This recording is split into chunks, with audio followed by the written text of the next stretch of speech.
नमस्कार दोस्तों, स्वागत है आपका study for public service commission में आरआरबी एनटीपीसी पीवाईक्यू सीरीज के अंदर जो है आज हम 41वां भाग डिस्कस करने वाले हैं। इससे पहले जो है 40 भाग आ चुके हैं। आई होप आपने वो सारे भाग देख लिए होंगे। अगर नहीं देखे हैं तो डेफिनेटली आपको सारे भाग जो है देखनी चाहिए। पूरी प्लेलिस्ट बना दी गई है जो एग्ज़ाम से पहले जो है आपके कुल 125 जो ये शिफ्ट हैं ये कंप्लीट करवा दी जाएंगी, जिससे जो है आपकी तैयारी में बहुत अच्छा आपको जो है बूस्टअप मिलने वाला है। इनकी जो सारी पीडीएफ है वो बिल्कुल आपको जो है फ्री में मिलने वाली है, और जो फ्री में मिलने वाली है वो आपको हमारे टेलीग्राम चैनल पर मिलेगी, जिसका लिंक आपको वीडियो के डिस्क्रिप्शन में मिल जाएगा। वहाँ से टेलीग्राम ज्वाइन कर सकते हैं। इसके अलावा कोई भी अगर आपका डाउट, क्वेरी या सजेशन है तो आप कमेंट सेक्शन में कमेंट करके बता सकते हैं। बिना किसी टाइम वेस्ट के आज के वीडियो सेशन की हम शुरुआत कर लेते हैं। क्वेश्चन नंबर फर्स्ट पर चलते हैं। क्वेश्चन नंबर फर्स्ट में क्या कहा गया है?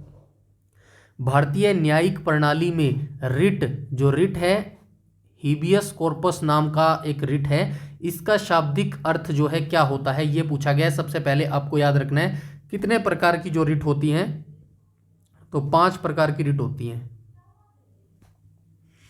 ठीक है, 5 प्रकार की रिट होती हैं। कौन कौन सी होती है? पहली तो होती है, मैं पांचों बता देता हूं आपको कौन सी होती है। एक तो होती है बंदी प्रत्यक्षीकरण, बंदी प्रत्यक्षीकरण। ठीक है, पहली हो जाएगी ये। दूसरी क्या हो जाएगी? तो दूसरी हो जाएगी हमारी परमादेश।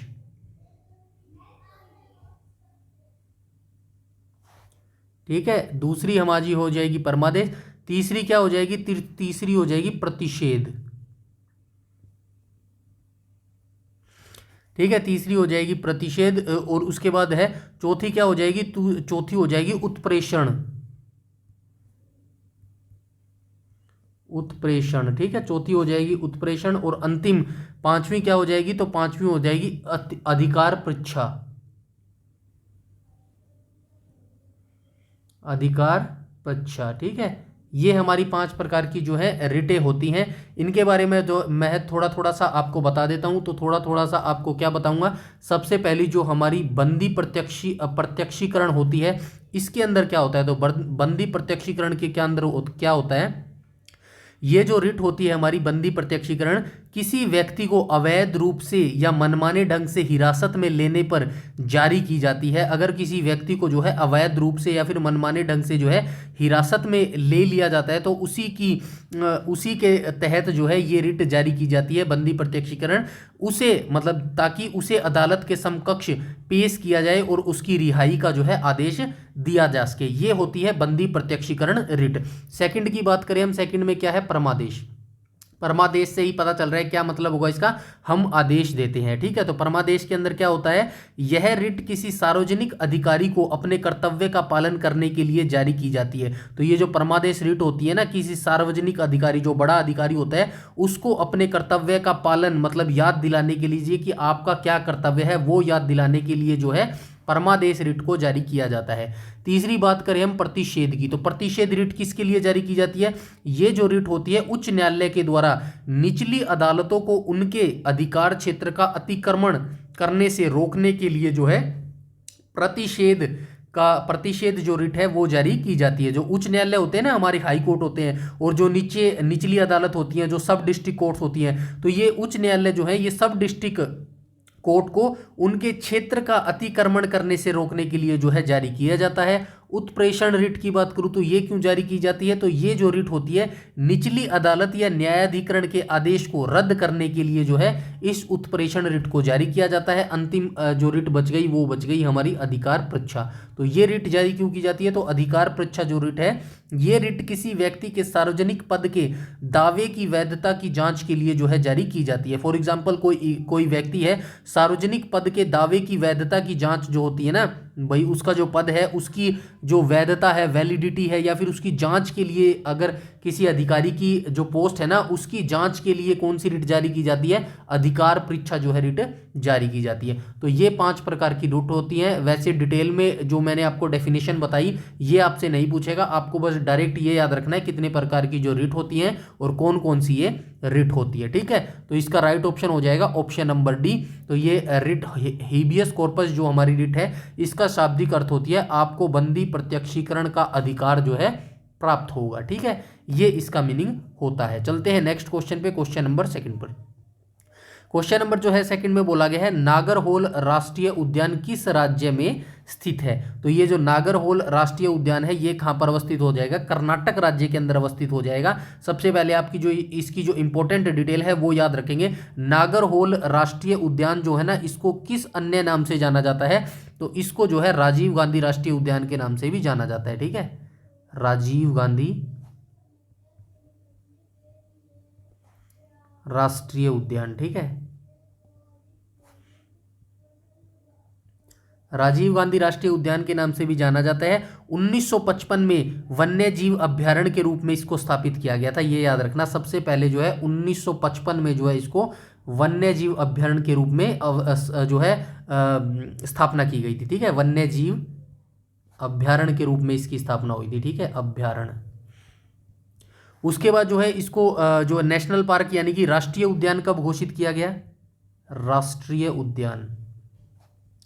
तो राष्ट्रीय उद्यान घोषित किया गया 1988 में। ठीक है, 1988 में जो है इसको राष्ट्रीय उद्यान घोषित किया गया, और इसे 1999 में जो है प्रोजेक्ट टाइगर के तहत जो है, मतलब प्रोजेक्ट टाइगर जो है इसको कब घोषित किया गया, बस ये आपको याद रखना है, प्रोजेक्ट टाइगर। ठीक है, प्रोजेक्ट टाइगर के तहत जो है इसको कब घोषित किया गया, 1999 में जो है इसको प्रोजेक्ट टाइगर के तहत 37वें बाघ अभ्यारण्य के रूप में जो है घोषित किया गया था। ठीक है, 37वां अभ्यारण्य बना था ये टाइगर रिजर्व, 37वां बाघ जो टाइगर रिजर्व है ना वो बना था हमारा। ठीक है, ये सारी डिटेल जो है आपको याद रखनी है। ठीक है, चलते हैं नेक्स्ट क्वेश्चन पे, क्वेश्चन नंबर माफ कीजिएगा, क्वेश्चन नंबर 3 पर चलते हैं। 3 में कहा गया है कौन सा विकल्प जो है सुमेलित नहीं है। तो कौन सा विकल्प जो है सुमेलित नहीं है, तो आइए देख लेते हैं। सबसे पहले कंपास दिया गया है, तो कंपास का जो है यूज़ क्यों किया जाता है, नेविगेशन के लिए प्रयोग किया जाता है, और उत्तर दक्षिण दिशाओं को इंगित करता है। बिल्कुल करेक्ट है भाई ये ऑप्शन। तो जो कंपास का यूज़ हम क्यों करते हैं, दिशाओं का जो है ज्ञान जो है दिशाओं की जानकारी लेने के लिए तो हम कंपास का यूज़ करते हैं। उसके बाद साइक्लोट्रॉन का यूज़ क्यों करते हैं, तो साइक्लोट्रॉन का जो यूज़ है वो क्यों करते हैं, छोटे परिमाण वाले चक्रवातों को मापते हैं। चलिए होल्ड रखते हैं इसको एक बार। एक्टिनोमीटर की यूज़ क्यों करते हैं, विकिरण की तीव्रता मापने के लिए। ये बिल्कुल सही है, जो एक्टिनोमीटर होता है ना, ये विकिरण की तीव्रता जो होती है, मतलब कितना तेज जो प्रकाश है, ऊर्जा है उसके अंदर, उसको मापता है एक्टिनोमीटर।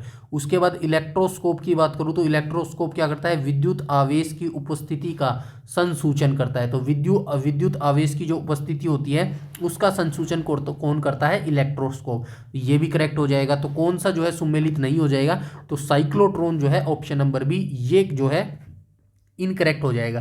तो ये साइक्लोट्रॉन जो है क्या करता है, तो ये जैविक, माफ कीजिएगा, तो ये जो साइक्लोट्रॉन होता है ना हमारा साइक्लोट्रॉन, ये क्या करता है, एक ऐसा उपकरण होता है जो आवेशित कणों को उच्च ऊर्जा तक त्वरित करने के लिए जो है प्रयोग किया जाता है। फॉर एग्जाम्पल प्रोटॉन, ड्यूट्रॉन या फिर अल्फा कण। ठीक है, यहाँ पे लिख देता हूं, प्रोटॉन,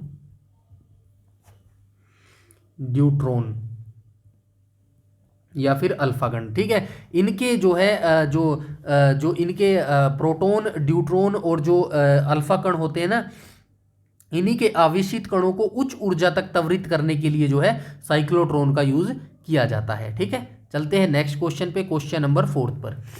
क्वेश्चन नंबर 4 में क्या कहा गया है, क्वेश्चन नंबर 4 में कहा गया है 2011 की जनगणना के अनुसार किसे साक्षर व्यक्ति माना जाता है।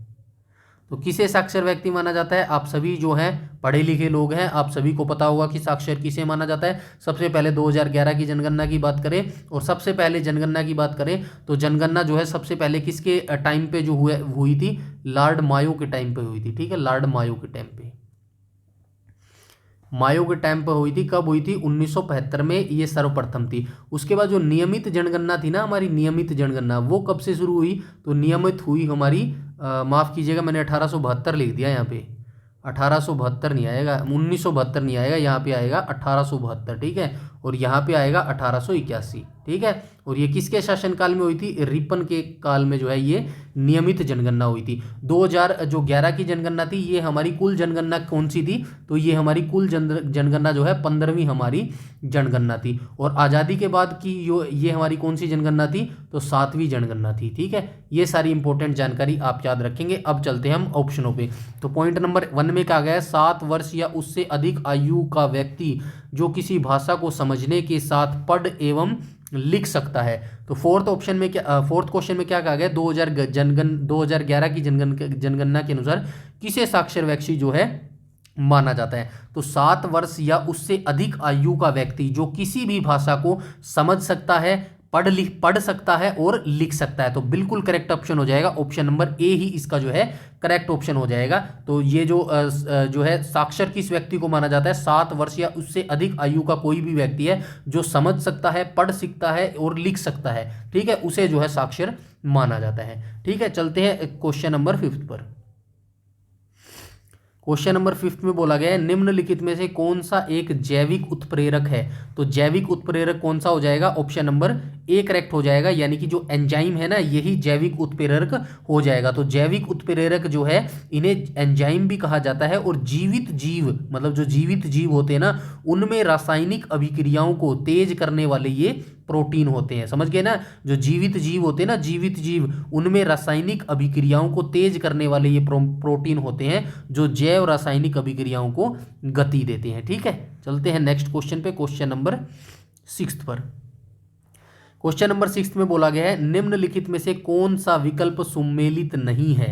तो कौन सा विकल्प जो है सुमेलित नहीं है? भूदान आंदोलन विनोदा भावे, ये ऐसे आएगा भाई, थोड़ा सा ये टाइपिंग मिस्टेक हो सकती है, ये ऐसे आएगा। ठीक है, वैज्ञानिक समाज, भूदान आंदोलन और वेद समाज। ठीक है, ये ऐसे दिया गया है, यहाँ पे जो है समाज दिए गए हैं और ये दिया गया है कि भाई किसने जो है इनको शुरू किया गया था, मतलब किस समाज की जो है किसने स्थापना की थी। तो ये दिया गया है। सबसे पहले हम बात करें स्वराज दल की, तो स्वराज पार्टी की स्थापना जो है 1923 में हुई थी। ठीक है, 1923 में इसकी स्थापना हुई थी। किसने की थी? मोतीलाल नेहरू ने। ठीक है, मोतीलाल नेहरू और CR दास ने की थी। ठीक है, CR दास। ठीक है, CR दास ने इसकी की थी। वैज्ञानिक समाज की स्थापना MN रॉय ने की थी। भूदान आंदोलन की स्थापना विनोदा भावे ने की थी 1951 में। ठीक है, और वेद समाज की स्थापना किसने की थी? तो वेद समाज की स्थापना जो है किसने की थी? ये 1864 में की थी वेद समाज की स्थापना। और वेद समाज की स्थापना जो है किसने की थी? ये केशव चंद्र सेन और के श्रीधरलू। मैं लिख देता हूं, केशव चंद्र सेन, केशव चंद्र सेन एंड, और किसने की थी? श्रीधरलू नायडू, श्रीधरलू नायडू। ठीक है, इनके द्वारा जो है 1864 में मद्रास के अंदर जो है वेद समाज की स्थापना की गई थी। ये भी आप याद रखना, मद्रास में इसकी स्थापना हुई थी। ठीक है, ये चीजें भी आप याद रखना। भूदान आंदोलन की स्थापना जो है विनोदा भावे ने की थी 1951 में। ठीक है, तो इसका जो है विकल्प सुमेलित नहीं पूछा गया ना, तो कौन सा हो जाएगा? राइट ऑप्शन हो जाएगा ऑप्शन नंबर डी। तो वेद समाज की जो स्थापना है घरालू नायडू ने जो है नहीं की, ये धरलू नायडू ने जो है ये की थी। ठीक है, राइट ऑप्शन हो जाएगा ऑप्शन नंबर डी, इसका जो है करेक्ट हो जाएगा। चलते हैं नेक्स्ट क्वेश्चन पे।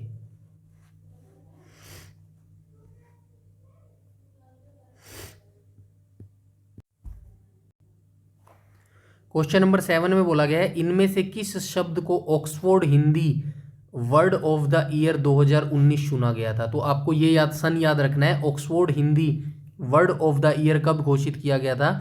तो ये 2019 में घोषित किया गया था। ठीक है, 2019 में घोषित किया गया था। कौन सा हिंदी वर्ड जो है वर्ड ऑफ द ईयर घोषित किया गया था 2019 में? राइट ऑप्शन हो जाएगा ऑप्शन नंबर ए, यानी कि जो संविधान शब्द है ना इसको Oxford Hindi word of the year 2019 चुना गया था। ठीक है, चलते हैं नेक्स्ट क्वेश्चन पे, क्वेश्चन नंबर 8। क्वेश्चन नंबर 8 में बोला गया भारतीय भूवैज्ञानिक सर्वेक्षण का मुख्यालय कहाँ पर है? तो ये GSI की बात हुई है यहाँ पे, GSI। ठीक है, GSI की फुल फॉर्म क्या हो जाएगी? Geological survey of India. ठीक है, जियोलॉजिकल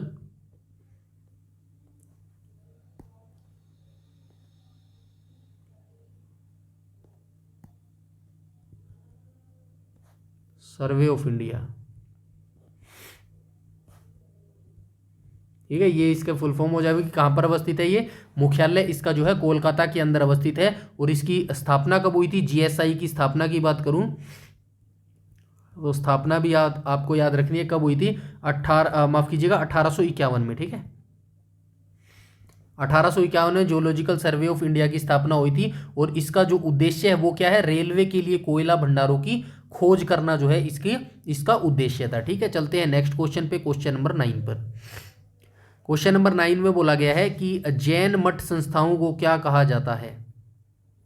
तो सबसे पहले जैन की यहाँ पे बात हुई है, तो आपको याद होना चाहिए जैन धर्म की स्थापना किसने की थी। तो जैन धर्म की जो स्थापना है ये किसने की थी, तो ये ऋषभ देव ने की थी, ऋषभ देव। ठीक है, जिसको आप आदिनाथ के नाम से भी जानते हैं। ये संस्थापक थे, किसके संस्थापक थे, जैन धर्म के संस्थापक थे। और ये जैन धर्म के प्रथम तीर्थंकर भी थे, प्रथम तीर्थंकर। ठीक है, और अंतिम तीर्थंकर की बात करूं तो अंतिम कौन से थे, अंतिम थे 24वें, कौन थे, महावीर स्वामी। ठीक है, ये भी आप याद रखेंगे, महावीर स्वामी जो है जैन धर्म के 24वें और अंतिम तीर्थंकर थे। महावीर स्वामी की बात आई है तो आपको याद होना चाहिए महावीर स्वामी का जन्म जो है कब हुआ था, 599 ईसा पूर्व जो है इनका जन्म हुआ था। ठीक है, 599 ईसा पूर्व जो है बिहार के वैशाली जिले के कुंडग्राम में इनका जो जन्म हुआ था। और बचपन का नाम इनका वर्धमान था। ठीक है, बचपन का नाम जो है इनका वर्धमान था। ठीक है, इतनी जानकारी आप याद रखेंगे। और इसका राइट ऑप्शन हो जाएगा ऑप्शन नंबर डी, जैन मठ संस्थाओं को क्या कहा जाता है, बसादिस जो है ये जैन मठ संस्थाओं को जो है बोला जाता है। ठीक है, चलते हैं नेक्स्ट क्वेश्चन पे, क्वेश्चन नंबर 10 में बोला गया है इनमें से कौन सी तरंगे मनुष्य के लिए श्रव्य होती है, मतलब कितनी ध्वनि जो है मनुष्य सुन सकता है। 20 हर्ट्ज से कम ध्वनि नहीं भाई, 20 हर्ट्ज से 20,000 हर्ट्ज के बीच आवर्ती रेंज वाली, 2000 है माफ कीजिएगा, 20 हर्ट्ज से 20,000 के बीच की आवर्ती की रेंज, तो बिल्कुल करेक्ट हो जाएगा ऑप्शन नंबर सी, 20 हर्ट्ज से 20,000 हर्ट्ज के बीच की जो आवर्ती रेंज है ये जो है मनुष्य सुन सकता है। ठीक है, क्वेश्चन नंबर 10 का जो है राइट ऑप्शन हो जाएगा ऑप्शन नंबर सी। उसके बाद हम बात करें क्वेश्चन नंबर 11 की। क्वेश्चन नंबर 11 में क्या कहा गया है, 2019 में इनमें से किस भारतीय एथलीट को पूमा का ब्रांड एम्बेसडर नियुक्त किया गया था। ये प्यूमा है भाई, प्यूमा। ठीक है, PUMA, प्यूमा, प्यूमा का ब्रांड एम्बेसडर नियुक्त किया गया था। हालांकि इस क्वेश्चन को आप जो है स्किप कर सकते हैं, 2019 का ब्रांड एम्बेसडर पूछा गया, ये उस समय का करंट अफेयर था। अब आपसे पूछा जाएगा तो 2024-25 वाले जो ब्रांड एम्बेसडर नियुक्त किए गए थे वो देख लेना, उन्हीं से जो है आपसे क्वेश्चन पूछा जाएगा। फिर भी मैं बता देता हूं, ये दूती चंद थी जिनको जो है ये ब्रांड एम्बेसडर नियुक्त किया गया था। ठीक है, मैरी कॉम क्या है, ये बॉक्सिंग खेलती है, कौन सा गेम खेलती है, बॉक्सिंग गेम खेलती है। आपको पता होना चाहिए कौन सा खिलाड़ी कौन सा खेल खेलता है। PV सिंधु क्या खेलती है, PV सिंधु जो है वो खेलती है, वो क्या बोलते हैं उसको, बैडमिंटन खेलती है। PV सिंधु क्या खेलती है, बैडमिंटन खेलती है। और दूती चंद क्या खेलती है, एथलेटिक खेलती है। विराट कोहली क्या खेलते हैं, क्रिकेट खेलती है। ठीक है, चलते हैं नेक्स्ट क्वेश्चन पे, क्वेश्चन नंबर 12 पर। क्वेश्चन नंबर 12 की बात करूं तो भू क्षेत्रफल के आधार पर इनमें से कौन सा यूरोप का सबसे बड़ा देश है। तो यूरोप का जो सबसे बड़ा देश है आप सभी जानते हैं, रशिया हो जाएगा, ऑप्शन नंबर ए करेक्ट हो जाएगा क्वेश्चन नंबर 12 का। ठीक है, और भारत कौन से नंबर पर है, 7वें नंबर पर है भारत। ठीक है, 7वें नंबर पर हो जाएगा भारत। पहले नंबर पर कौन सा हो जाएगा, पहले नंबर, और इसका जो है क्षेत्रफल भी आप याद रखना, औरों का याद रखो ना रखो, 32,87,000 87,000 है ना, 87,263 वर्ग किलोमीटर। ठीक है, वर्ग किलोमीटर हो जाएगा। पहले पे कौन सा हो जाएगा, पहले पे हो जाएगा रूस, दूसरे पे हो जाएगा कनाडा, तीसरे पे क्या हो जाएगा, तो पहले पे हो जाएगा रूस, दूसरे पे कनाडा, तीसरे पे अमेरिका, चौथे पे चाइना, और पांचवें पे क्या हो जाएगा, पांचवें पे हो जाएगा ब्राजील। ज़्यादा लंबा चौड़ा आपको याद रखने की जरूरत नहीं है, बस 3-4 याद रखना। ठीक है, ब्राजील हो जाएगा। क्वेश्चन नंबर 13 पे चले तो 30 में पूछा गया भारत का रेडियो खगोल विज्ञान केंद्र कहाँ पर अवस्थित है। तो ये जो है ऑप्शन नंबर बी करेक्ट हो जाएगा, उदगमंडलम, ये यहाँ पर अवस्थित है। और ये कहाँ पर अवस्थित है, ये ऊटी के अंदर अवस्थित है। ठीक है, ऊटी, ऊटी क्या है, ऊटी हमारा हिल स्टेशन है। कोई गया है घूमने ऊटी में, हिल स्टेशन। तो ये ऊटी के अंदर हिल स्टेशन है ना जो हमारा, वहीं पर ये उदगमंडलम है जहां पर हमारा रेडियो खगोल विज्ञान केंद्र अवस्थित है। तो ये हिल स्टेशन है उदगमंडलम के अंदर अवस्थित है। ठीक है, चलते हैं नेक्स्ट क्वेश्चन पे। और जो है ये तमिलनाडु के अंदर हो जाएगा, स्टेट भी मैंने बता दिया। ठीक है, तमिलनाडु के अंदर ये हो जाएगा। ठीक है, चलते हैं नेक्स्ट क्वेश्चन पे। क्वेश्चन नंबर 14 में क्या कहा गया है, निम्नलिखित में से किसे 2018 में डीआरडीओ का अध्यक्ष नियुक्त किया गया था। तो इतनी जो है पुरानी आपसे जो है जो होती है ना ये अध्यक्ष नियुक्त हुए, तो ये लेटेस्ट ही आपको याद रखने हैं, 2024-25 वाले ही आपको याद रखने हैं। 2024-25 में कौन कौन से जो है नए अध्यक्ष जो है किस किस के नए चेंज किए गए हैं। यहाँ पे डीआरडीओ की बात हुई है, तो डीआरडीओ के बारे में मैं आपको बता देता हूँ। डीआरडीओ की जो है फुल फॉर्म क्या हो जाएगी, तो इसकी जो है फुल फॉर्म हो जाएगी रक्षा अनुसंधान एवं विकास संगठन। रक्षा अनुसंधान एवं विकास संगठन। ठीक है, ये इसकी स्थापना हो जाएगी, माफ कीजिएगा फुल फॉर्म हो जाएगी। और इसकी स्थापना कब हुई थी, 1958 में इसकी स्थापना हुई थी। और हेडक्वार्टर कहाँ पर हो जाएगा, तो हेडक्वार्टर हो जाएगा इसका नई दिल्ली के अंदर। ठीक है, ये चीज़ें भी आप याद रखेंगे। ठीक है, और इसका ज़्यादा आपको याद रखना ऑप्शन नंबर सी हो जाएगा क्वेश्चन नंबर 14 का। ठीक है, ये आप चाहें तो छोड़ सकते हैं, क्योंकि 2024-25 का आप देख लेना कौन इनके जो है अभी वर्तमान में अध्यक्ष है। 2025 में जो है डीआरडीओ का अध्यक्ष कौन है। ठीक है, चलते हैं नेक्स्ट क्वेश्चन पे। क्वेश्चन नंबर 15 पे चलते हैं। 15 में बोला गया ब्रिटिश भारत के किस वायसराय ने भारतीय सांख्यिकी सर्वेक्षण करवाया था। सांख्यिकी सर्वेक्षण की बात हुई तो यहाँ पे जनगणना की बात हो रही है, जनगणना। ऊपर मैं बता चुका हूँ 1872 में पहली जनगणना हुई थी मायो के समय में। ठीक है, और नियमित जनगणना कब हुई थी, नियमित जनगणना हुई थी नियमित जनगणना हुई थी 1881 में। ठीक है, 1881 में रिपन के समय में। ठीक है, 2011 की जनगणना हमारी कौन सी जनगणना थी, 15वीं जनगणना थी। ठीक है, इसके बाद जो जनगणना 2021 में होनी थी वो अभी तक नहीं हो पाई। भगवानी राम भरोसे कब ये जनगणना होगी और कब मोदी जी हमारी गिनती करवाएंगे। और जो आज़ादी के बाद हमारी 7वीं जनगणना थी। ठीक है, ये चीज़ें याद रखेंगे। मायो इसका राइट ऑप्शन हो जाएगा क्वेश्चन नंबर 15 का। चलते हैं नेक्स्ट क्वेश्चन पे। क्वेश्चन नंबर 16 में क्या पूछा गया है, पेरीफेरल डिवाइस क्या होते हैं। कंप्यूटर से रिलेटेड क्वेश्चन पूछा गया। तो पेरीफेरल डिवाइस क्या होता है, जो कंप्यूटर को इंटरनेट से जोड़ता है, गलत बात होगी। गणना में मदद करता है, ये भी नहीं होएगा। यह डिवाइस डाटा का संग्रहण करने और उसका विश्लेषण करने में मदद करता है, ये भी गलत हो जाएगा। यह ऐसे आंतरिक या बाह्य डिवाइस है जो सीधे कंप्यूटर से जुड़ते हैं लेकिन कंप्यूटर के प्राथमिक कार्यों में योगदान नहीं देते, बिल्कुल करेक्ट हो जाएगा। जो हमारे ये होते हैं ना माउस हो गया, कीबोर्ड हो गया, ये सारे जो है पेरीफेरल डिवाइस होते हैं जो डायरेक्ट कंप्यूटर से जुड़ते हैं। ठीक है, चलते हैं नेक्स्ट क्वेश्चन पे। क्वेश्चन नंबर 17 पर। 17 में बोला गया 2018 में इनमें से किसे अंडमान द्वीप का नाम बदलकर किस आएगा। ठीक है, किस अंडमान द्वीप का नाम बदलकर सुभाष चंद्र बोस के नाम पर रखा गया। तो सबसे पहले आप ईयर याद रखेंगे, 2018 में नाम चेंज हुआ है भाई। ईयर भी पूछा जा सकता है। ठीक है, ये पूछा जा सकता है अंडमान द्वीप का नाम बदलकर सुभाष चंद्र बोस किस वर्ष किया गया, तो 2018 में किया गया। राइट ऑप्शन हो जाएगा ऑप्शन नंबर सी, यानी कि रोज द्वीप हो जाएगा ऑप्शन नंबर सी। ठीक है, क्वेश्चन नंबर 17 का राइट ऑप्शन हो जाएगा ऑप्शन नंबर जी। ये रोज द्वीप है ना, 2018 में ये अंडमान का एक द्वीप है जिसका 2018 में नाम चेंज कर दिया गया। और नाम चेंज करके क्या रखा गया, सुभाष चंद्र बोस नाम जो है इसका कर दिया गया। क्वेश्चन नंबर 18 में पूछा गया है कि भाई भारतीय संविधान में समाजवादी, धर्मनिरपेक्ष और लोकतांत्रिक गणराज्य शब्द कब शामिल किए गए थे। तो ये कब किए गए थे, तो ये किए गए थे भाई 1976 42वें संशोधन में किए गए थे। और इसको मिनी कॉन्स्टिट्यूशन बोला जाता है, मिनी कॉन्स्टिट्यूशन। ठीक है,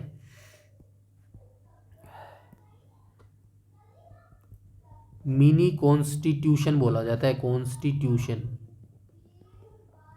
ये 42 जो अमेंडमेंट था ना, इसी को मिनी कॉन्स्टिट्यूशन बोला जाता है, लघु संविधान इसको बोला जाता है। और भारतीय संविधान में समाजवादी, धर्मनिरपेक्ष और जो लोकतांत्रिक गणराज्य शब्द थे ये 42वें संशोधन अधिनियम 1976 में जो है ऐड किए गए थे। चलते हैं क्वेश्चन नंबर 19 में। स्वदेशी आंदोलन कब शुरू हुआ था, तो आप सभी जानते हैं बंगाल विभाजन, इसके साथ ये शुरू हुआ था बंगाल विभाजन। बंगाल विभाजन किसके कार्यकाल में शुरू हुआ था, तो ये हमारे थे लॉर्ड कर्जन। हमारे क्यों थे, अंग्रेजों के थे भाई लॉर्ड कर्जन। लॉर्ड कर्जन, ठीक है। इनके शासनकाल के दौरान जो है ये बंगाल विभाजन हुआ था। दो तिथि आप याद रखें, दो तिथि याद रखेंगे कौन कौन सी, एक तो 20 जुलाई 1905, 20 जुलाई 1905, ठीक है, और एक आप याद रखेंगे अक्टूबर 1905, ठीक है, 16 अक्टूबर 1905, 16 अक्टूबर 1905। तो ये कौन कौन सी डेट है, घोषणा हुई थी इस डेट को, जुलाई में घोषणा हुई थी और लागू कब हुआ था, लागू हुआ था अक्टूबर में, ठीक है। दोनों डेट याद रखेंगे। इन्हीं के विरोध में क्या चला गया था, स्वदेशी आंदोलन चला गया था, स्वदेशी आंदोलन, ठीक है, स्वदेशी आंदोलन चलाया गया था, ठीक है। और इसको बंगाल विभाजन का काफ़ी सारा विरोध हुआ था और इसी विरोध के देखते हुए 1911 में जो है इस बंगाल विभाजन को रद्द कर दिया गया था, लॉर्ड हार्डिंग के समय में, ठीक है।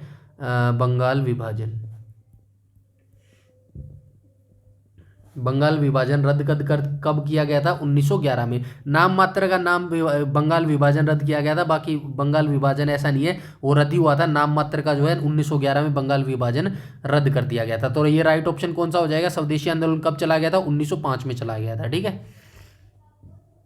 क्वेश्चन नंबर 20 पर चलते हैं। 20 में क्या कहा गया है, तो 20 में कहा गया है हिंदू वृद्धि दर नामक शब्द किसने गढ़ा था। तो हिंदू वृद्धि दर जो शब्द है ये किसने गढ़ा था, जिसे भारतीय अर्थव्यवस्था में निम्न वृद्धि दर वाली अवधि के रूप में संदर्भित किया जाता है। तो क्या ऑप्शन हो जाएगा, तो ये राइट ऑप्शन हो जाएगा ऑप्शन नंबर डी, यानी कि राजकृष्ण को हिंदू वृद्धि दर नामक शब्द गढ़ा था, ठीक है। तो हिंदू वृद्धि जो नामक शब्द है ये किसने गढ़ा था, राजकृष्ण ने जो है इस शब्द को गढ़ा था। क्वेश्चन नंबर 21 की बात करूं तो नो नेशन फॉर वुमेन नामक पुस्तक किसके द्वारा लिखित है। तो ये एक पुस्तक का नाम है नो नेशन फॉर वुमेन। तो नो नेशन फॉर वुमेन ये पुस्तक किसने लिखी है, तो इस पुस्तक को लिखा है प्रियंका दुबे के द्वारा जो है इस पुस्तक को लिखा गया है। 22 की बात करूं तो 22 में क्या कहा गया, अक्टूबर 2020 तक प्राप्त जानकारी के अनुसार भारत के परमाणु ऊर्जा विभाग के अध्यक्ष कौन है। इस क्वेश्चन को आप चाहे तो स्किप कर सकते हैं, लेकिन आप जो है भारत परमाणु ऊर्जा विभाग के 2025 वाला आप देख लेना कौन है, ठीक है। 2025 में जो है ये भारत के परमाणु ऊर्जा विभाग का अध्यक्ष कौन है ये आप जरूर देखेंगे। और भारत का परमाणु का जनक किसे माना जाता है, तो ये माना जाता है, कहाँ गया, होमी जहांगीर बाबा आएगा भाई, यहाँ पे गलत हो गया, टाइपिंग मिस्टेक है ये। भारत का परमाणु जनक कौन हो जाएंगे, तो ये हमारे आ जाएंगे होमी जहांगीर बाबा, ठीक है। तो ये हमारे जो है होमी जहांगीर बाबा परमाणु जनक हो जाएंगे। हमारे अंतरिक्ष जनक कौन है, तो हमारे जो अंतरिक्ष जनक हैं भारत के अंतरिक्ष जनक हो जाएंगे विक्रम साराभाई, ठीक है, विक्रम साराभाई। इसरो की स्थापना इन्होंने की थी। इसरो की स्थापना कब की थी, इसरो की स्थापना की थी इन्होंने 1969 में। और होमी जहांगीर बाबा ने किसकी स्थापना की थी, तो इन्होंने जो है किसकी स्थापना की थी, बार्क की स्थापना की थी, BARC, Bhabha atomic research centre की स्थापना कब की थी, 1954 में इन्होंने स्थापना की थी। पहला जो है हमारा रिएक्टर कौन सा था, तो ये था अप्सरा, ठीक है, अप्सरा की स्थापना कब हुई थी, 1956 में हुई थी, ठीक है। ये सारी जानकारी आप याद रखेंगे। क्वेश्चन नंबर 23 पर बात करें तो क्वेश्चन नंबर 23 में कहा गया है पूर्वोत्तर भारत के किस राज्य को उसके वास्तविक निवासियों द्वारा न्यू माल अले भी कहा जाता है। तो पूर्वोत्तर भारत आपको सभी जानते हैं, नॉर्थ ईस्ट जो भारत के राज्य हैं उसके वास्तविक निवासी, जो उनके जो लोकल निवासी है, जो वहाँ पे लोकल लोग रहते हैं, उनके द्वारा जो है किस राज्य को क्या कहा जाता है, ये कहा जाता है न्यू माल अले कहा जाता है। तो किसको कहा जाता है, सिक्किम को कहा जाता है, ठीक है। ऑप्शन नंबर डी करेक्ट हो जाएगा। उसके बाद जो है आप इनकी चाहे तो जो है कैपिटल्स याद रख सकते हैं। सिक्किम की हो जाएगी गंगटोक, मेघालय की क्या हो जाएगी, मेघालय की हो जाएगी शिलोंग, मणिपुर की क्या हो जाएगी, मणिपुर की हो जाएगी इम्फाल, नागालैंड की हो जाएगी कोहिमा, ठीक है। चलते हैं नेक्स्ट क्वेश्चन पे। क्वेश्चन नंबर, वेदों का इनमें से कौन सा अंग जटिल शब्दों के अर्थ एवं व्याख्या के लिए प्रसिद्ध है। सबसे पहले आप याद रखेंगे कितने वेद हैं, 4 वेद हैं भाई, 4 वेद हैं, कौन कौन से हो जाएंगे? पहला हो जाएगा ऋग्वेद, ऋग्वेद हो जाएगा। दूसरा कौन सा हो जाएगा? यजुर्वेद, यजुर्वेद, ठीक है, यजुर्वेद हो जाएगा। तीसरा हो जाएगा सामवेद, ठीक है, सामवेद हो जाएगा। और चौथा हो जाएगा, चौथा कौन सा हो जाएगा? चौथा हो जाएगा हमारा ऋग्वेद, यजुर्वेद, सामवेद, अथर्ववेद, ठीक है, अथर्ववेद। ये 4 वेद हैं हमारे। सबसे जो पुराना वेद है वो ऋग्वेद हो जाएगा, और जो सबसे नवीन वेद है वो हमारा अथर्ववेद हो जाएगा, ठीक है। वेदों का इनमें से कौन सा अंग जो है जटिल शब्दों, अर्थ एवं व्याख्या के लिए प्रसिद्ध है? तो 24 का राइट ऑप्शन हो जाएगा ऑप्शन नंबर डी हो जाएगा। तो ये निरुक्त जो है इसका राइट ऑप्शन हो जाएगा, ठीक है। चलते हैं नेक्स्ट क्वेश्चन पे, क्वेश्चन नंबर 25 पर। 25 में क्या बोला गया? इनमें से किस समिति का गठन बैंकिंग क्षेत्र में सुधार हेतु किया गया था? तो ये चारों समितियां दी गई हैं भाई, मल्होत्रा समिति, चलैया समिति और नरसिम्हन समिति और केलकर समिति। तो इनमें से कौन सी ऐसी समिति है जिसका गठन जो है बैंकिंग क्षेत्र में सुधार हेतु किया गया था? तो कौन सी का किया गया था? तो ये किया गया था भाई ऑप्शन नंबर सी, नरसिम्हन समिति का जो है गठन किया गया था, बैंकिंग क्षेत्र में सुधार हेतु किया गया था। अब मैं इन जो समितियां हैं इसके बारे में थोड़ा सा आपको बता देता हूं। सबसे पहले मल्होत्रा समिति आएगी, कब आई थी? 1993 में, ठीक है, 1993 में आई थी। और ये किस में आई थी? बीमा क्षेत्र में सुधार, बीमा क्षेत्र में सुधार, ठीक है, डेट याद रखना, वो 1993 में आई थी। उसके बाद चलैया समिति जो है ये कब आई थी? तो चलैया समिति आई थी 1991 में, ठीक है, चलैया समिति आई थी 1991 में। और ये जो है कर ढांचे, कर जो टैक्स होता है ना, कर ढांचे की जांच के लिए आई थी, ठीक है, कर ढांचे की जांच, ठीक है, ये इसके लिए आई थी। नरसिम्हन समिति की बात करूं तो नरसिम्हन समिति इसका राइट ऑप्शन है। और नरसिम्हन समिति कब आई थी? ये आई थी 1991 में, ठीक है, 1991 में आई थी। और 1991 में जब आर्थिक संकट उत्पन्न हो गया था उस समय बैंकिंग क्षेत्र में सुधार के लिए जो है नरसिम्हन समिति का जो है गठन किया गया था। और केलकर समिति आप सभी जानते हैं 2002 में इसका गठन हुआ था। ये सारी समितियां को जो है एस्टैब्लिश्ड ईयर मैंने आपको यहाँ पे बता दिए हैं, ठीक है, इतनी जानकारी आपको रखनी है। चलते हैं क्वेश्चन नंबर 26 पर। प्रार्थना समाज की स्थापना आप सभी जानते हैं आत्माराम पांडुरंग के द्वारा जो है मुंबई में इसकी जो है स्थापना की गई थी प्रार्थना समाज की। और कब की गई थी? 31 मार्च 1867 को। डेट आप चाहे याद ना रखें लेकिन ईयर याद रखना, 1867, ठीक है, मुंबई में इसकी स्थापना की गई थी, ठीक है, मुंबई में इसकी स्थापना की गई थी। चलते हैं क्वेश्चन नंबर 27 में कहा गया इनमें से कौन सा देश वर्ष 2021 में ग्रीष्मकालीन पैरालंपिक की मेजबानी करेगा? तो ये 2021 का था, आप छोड़ दीजिएगा। 2024 के जो ओलंपिक गेम्स हुए ना, ये याद रखना, जहाँ पे ओलंपिक्स गेम होते हैं वहीं पर जो है कुछ टाइम के बाद जो है पैरालंपिक्स भी गेम होते हैं, दोनों एक ही जगह होते हैं। और ये जो ओलंपिक की शुरुआत कब हुई थी? तो ओलंपिक की जो शुरुआत है 1896 में हुई थी। कहाँ पर हुई थी? एथेंस के अंदर, ठीक है, एथेंस के अंदर इनकी स्थापना हुई थी। और ये जो पेरिस में हुए हैं 24 वाले पेरिस में हुए हैं, ये आपको याद रखना। ये क्वेश्चन छोड़ देना 2021 वाला, फिर भी मैं आपको बता देता हूं 27 का जो है राइट ऑप्शन हो जाएगा ऑप्शन नंबर सी। 2024 के जरूर याद रखना, पेरिस में ये 2024 वाले हुए हैं। 28 की बात करूं तो धूमल नृत्य शैली किस भारतीय राज्य केंद्र शासित प्रदेश से संबंधित है? जम्मू कश्मीर से संबंधित है, ठीक है। ये जो धूमल नृत्य शैली है ना, धूमल नृत्य शैली जो है ये जम्मू कश्मीर से संबंध रखती है। क्वेश्चन नंबर 28 का राइट ऑप्शन हो जाएगा ऑप्शन नंबर बी। 29 की बात करूं तो 29 में क्या कहा गया? भारत में स्थित स्वर्णिम चतुर्भुज की कुल लंबाई कितनी है? तो स्वर्णिम चतुर्भुज जो है किन किन शहरों को जोड़ता है? तो ये जोड़ता है दिल्ली, मुंबई, चेन्नई, कोलकाता। दिल्ली, मुंबई, चेन्नई, कोलकाता, इन 4 शहरों को जोड़ता है। लंबाई हो जाएगी 5846 किलोमीटर, ठीक है, 5846 किलोमीटर इसकी जो है कुल लंबाई हो जाएगी। चलते हैं क्वेश्चन नंबर 30 पर। 30 में क्या कहा गया है? लैन का एक लाभ क्या है? लैन का जो एक लाभ है, लैन का जो फुल फॉर्म है याद रखेंगे, क्या हो जाएगी? Local area network, local area, AREA, ठीक है, लोकल एरिया नेटवर्क इसकी फुल फॉर्म हो जाएगी। और लोकल एरिया नेटवर्क का जो है एक लाभ पूछा गया है, तो क्या लाभ हो जाएगा? डाटा का स्वयं मूलतः निर्धारण करता, पेरिफेरल को साझा करना, संपूर्ण डाटा सहेजना, डाटा का बैकअप लेना, राइट ऑप्शन हो जाएगा ऑप्शन नंबर बी। तो राइट करेक्शन हो जाएगा पेरिफेरल को साझा करना। पेरिफेरल डिवाइस हम जो है देख चुके हैं, डायरेक्ट कंप्यूटर से ये कनेक्ट होते हैं, ठीक है। क्वेश्चन नंबर 30 का राइट ऑप्शन हो जाएगा option number B. Question number 31 की बात करें तो मानव शरीर का सामान्य तापमान कितना होता है, तो कितना होता है 98.6 डिग्री फारेनहाइट होता है, और 37 डिग्री सेल्सियस क्या होता है, 37 डिग्री सेल्सियस में 37 डिग्री होता है, और फारेनहाइट में 98.6 होता है। दोनों याद रखना, कैसे भी पूछा जा सकता है। 32 की बात करूं तो अक्टूबर 2020 तक प्राप्त जानकारी के अनुसार WHO के सदस्य देशों की कुल संख्या कितनी है, तो ये 2020 वाला डाटा पूछा गया। मेरे हिसाब से 2025 में कोई देश ऐड हुआ है, नहीं हुआ होगा, मेरे हिसाब से सेम ही रहा होगा, फिर भी एक बार अपडेट कर लेना। 32 का राइट ऑप्शन हो जाएगा ऑप्शन नंबर बी, 194 देश थे। और WTO की बात करूँ तो माफ कीजिएगा WHO की फुल फॉर्म क्या हो जाएगी, वर्ल्ड हेल्थ ऑर्गेनाइजेशन,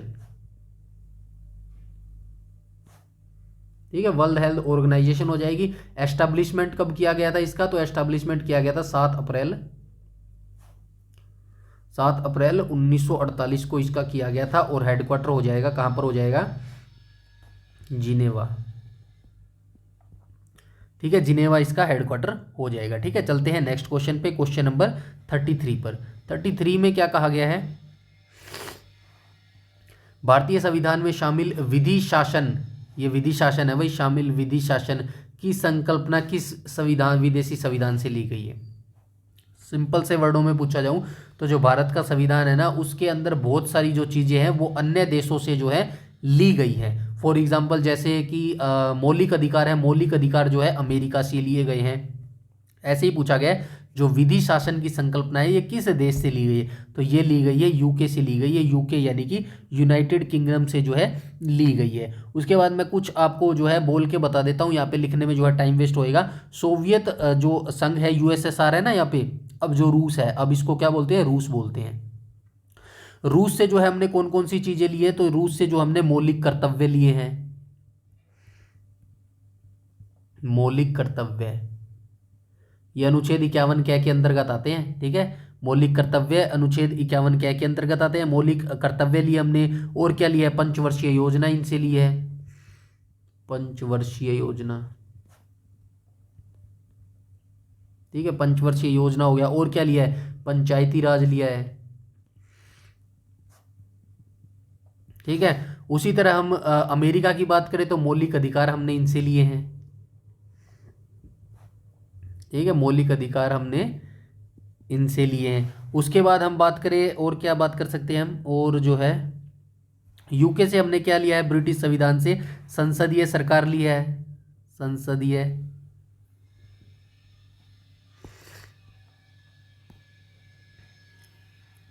जो संसद होती है ना, संसद के जो है सारे नियम कानून यहाँ से लिए।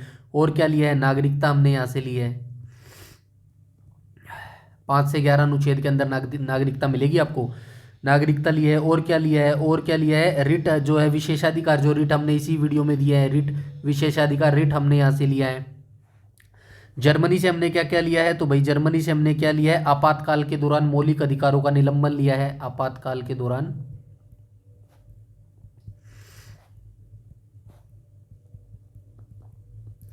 मौलिक अधिकारों का निलंबन,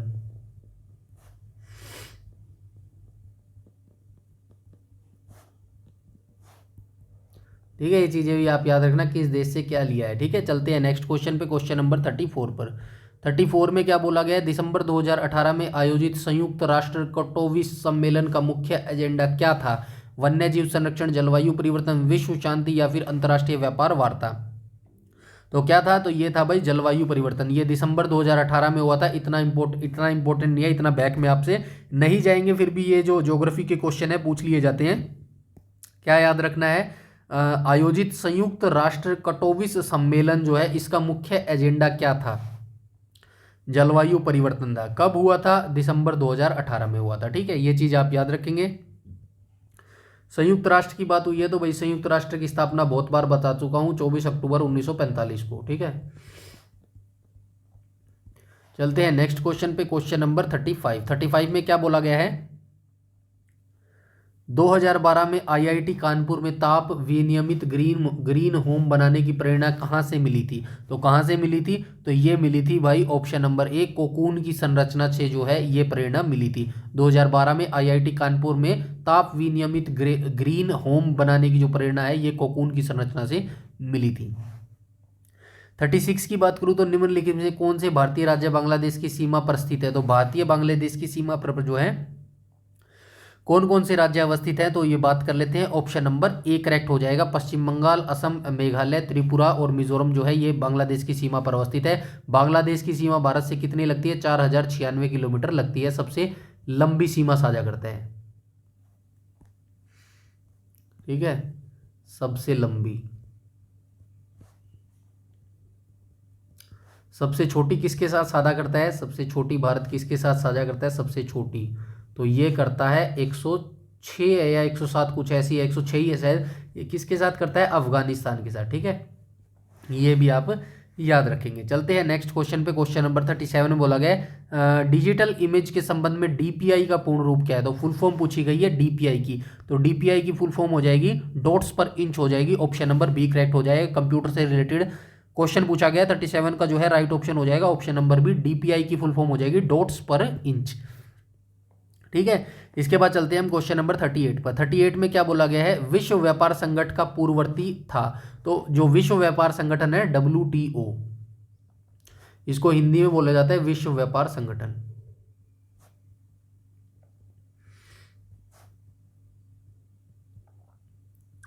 स्थापना कब हुई थी भाई? इसकी स्थापना हुई थी 1995 में, ठीक है, याद रखेंगे। इसकी जो स्थापना कब हुई थी? 1995 में इसकी स्थापना हुई थी, ठीक है, 1995 में इसकी स्थापना हुई थी। और ये पूछा गया है इससे पहले जो है ये किस नाम से जाना जाता था? तो इससे पहले जो है गैट नाम से जाना जाता था। यहां पे बता देता हूं, गैट, ठीक है, गैट नाम से इसको जाना जाता था, जिसका पूरा नाम है journal agreement on tariff and trade. क्या है? General agreement. एग्रीमेंट कैसे लिखेंगे? Agreement, agreement on tariff, on tariff, on tariff and trade, trade. तो ये इसकी फुल फॉर्म हो जाएगी गैट की। तो इसकी जो स्थापना है कब हुई थी? 1 जनवरी 1948 को, ठीक है, 1 जनवरी 1948 को जो है इसकी स्थापना हुई थी, ठीक है। और इसके बाद जो है ये विश्व व्यापार संगठन के अंदर तब्दील हो गया था 1995 में। मुख्यालय कहां पर हो जाएगा? हेडक्वार्टर इसका हो जाएगा जिनेवा में, ठीक है, जिनेवा, ये भी आप याद रखेंगे। चलते हैं क्वेश्चन नंबर 39 में। 39 में क्या पूछा गया? ज्योतिर्विज्ञान परिषद की पहली महिला अध्यक्ष कौन थी? तो ये ज्योतिर्विज्ञान परिषद की जो पहली महिला अध्यक्ष थी ये थी डॉक्टर GC अनुपमा। ये शायद 2019 में बनी थी भाई, ईयर मुझे एग्जैक्ट नहीं पता, 2018-19 शायद ऐसा ही था। ये ईयर भी आप शायद तो वैसे एक बार देख लेना, क्योंकि ये जो पहली बनती है ना, पहली महिला या फिर पहला जो भी बनता है, ये थोड़ा सा इंपॉर्टेंट हो जाता है। बट आपको ये जरूर याद रखना है ज्योतिर्विज्ञान परिषद की जो पहली महिला अध्यक्ष थी ये कौन थी? तो ये डॉक्टर GC अनुपमा बनी थी। हो सके तो ये एक बार ईयर है ना, इसको भी एक बार चेक कर लेना, मेरे हिसाब से 2019 ही है, ठीक है। तो ये आज के जो है क्वेश्चन थे 39 जो हमने यहाँ पे डिस्कस किए। आई होप आपको वीडियो अच्छी लगी होगी। तो वीडियो अच्छी लगी तो प्लीज़ आपको लाइक और शेयर करना है सभी के साथ, अपने फ्रेंड्स, अपने रिलेटिव जो भी कंपटीशन की तैयारी कर रहा है उनके साथ जो है ये वीडियो शेयर करना है। और आपको भी अच्छे से तैयारी करता रहना है। इस वीडियो सीरीज को आपको अंत तक जरूर देखना है अगर आप CPT 1 क्लियर करना चाहते हैं तो, ठीक है। चैनल पर पहली बार विजिट कर रहे हैं तो चैनल को सब्सक्राइब कर लीजिएगा और बेल आइकन बटन को टैप कर लीजिएगा ताकि समय पर आपको सारी नोटिफिकेशन मिलती रहे। साथ में हमारा टेलीग्राम चैनल जरूर से जरूर ज्वाइन कर लेना, जिसका लिंक आपको वीडियो के डिस्क्रिप्शन में मिल जाएगा। वहाँ से टेलीग्राम ज्वाइन करके जो है सारी PDF जो है आप प्राप्त कर सकते हैं, ठीक है। इस वीडियो में इतना ही, तब तक के लिए धन्यवाद।